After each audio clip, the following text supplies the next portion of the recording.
ஆண்டாள் திருப்பாவை பாசுரம் 22.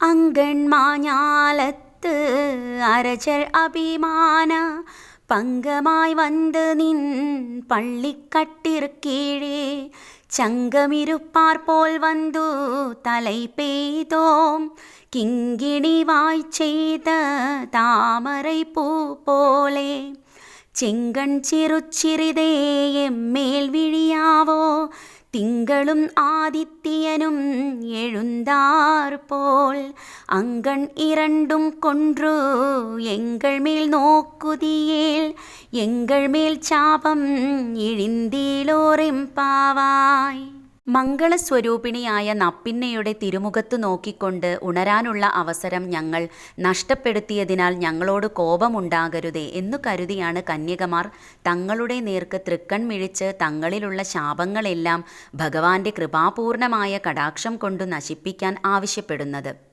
അമ്പാടിയിൽ ക്ഷാമവും ദുർഭിക്ഷതയും ഉണ്ടായി എന്നും അതിനാലാണ് കാലവൃഷ്ടിയും സുഭിക്ഷതയും ഉണ്ടാകാനായി ഗോപികമാർ ആർദ്രാവ്രതം അഥവാ പാവൈ നോമ്പ് ആചരിച്ചത് എന്നും ഒരു വ്യാഖ്യാനമുണ്ട്. അതിനാലായിരിക്കാം ഇവിടെ എങ്കൾമേൽ ചാപം, ഞങ്ങളിൽ പതിച്ചിട്ടുള്ള ശാപമെല്ലാം ഭഗവാൻ കൃപാകടാക്ഷം കൊണ്ടു മാറ്റണമെന്ന് ഇവർ ആവശ്യപ്പെട്ടത്.